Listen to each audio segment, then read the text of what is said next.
साम्राज्य सामान्यांचा असामान्य आवाज। देशातील 100 शहरांना स्मार्ट सिटीमध्ये रूपांतरित करण्यासाठी 2016 मध्ये 5 वर्षांसाठी एक प्रकल्प सुरू करण्यात आला होता। मात्र 10 वर्षे उलटून गेली आणि प्रकल्पाची मुदत 3 वेळा वाढवूनही केवळ 31 शहरे स्मार्ट बनू शकली आहेत। त्यामध्ये महाराष्ट्रातील पुणे, सोलापूर या 2 शहरांचा समावेश आहे, तर आणखी 26 शहरांना स्मार्ट होण्यासाठी काही काळ लागणार आहे।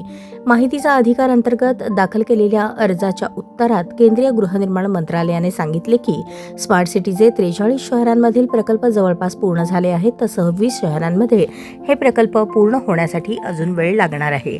डिसेंबर 2025च्या आकडेवारीनुसार या प्रकल्पांतर्गत सुमारे 10 वर्षात 59,385 कोटी रुपये खर्च झाले आहेत। अंतिम टप्प्यात असलेली शहरे आणि प्रकल्प संख्या: औरंगाबाद 2 प्रकल्प, कल्याण डोंबिवली 3, नाशिक 2, पिंपरी चिंचवड 1, ठाणे 2, विशाखापट्टणम 2, गुवाहाटी 1, भागलपूर 1, पणजी 4, अहमदाबाद 1, गांधीनगर 2, सिमला 3, जम्मू 4, बंगळुरू 1, दावणगिरी 1, हुबळी धारवाड 2, कोची 2, कावरट्टी 4, तिरुवनंतपुरम 3, ग्वाल्हेर 4, सागर 2, उज्जैन 3, इम्फाळ 4, शिलाँग 3।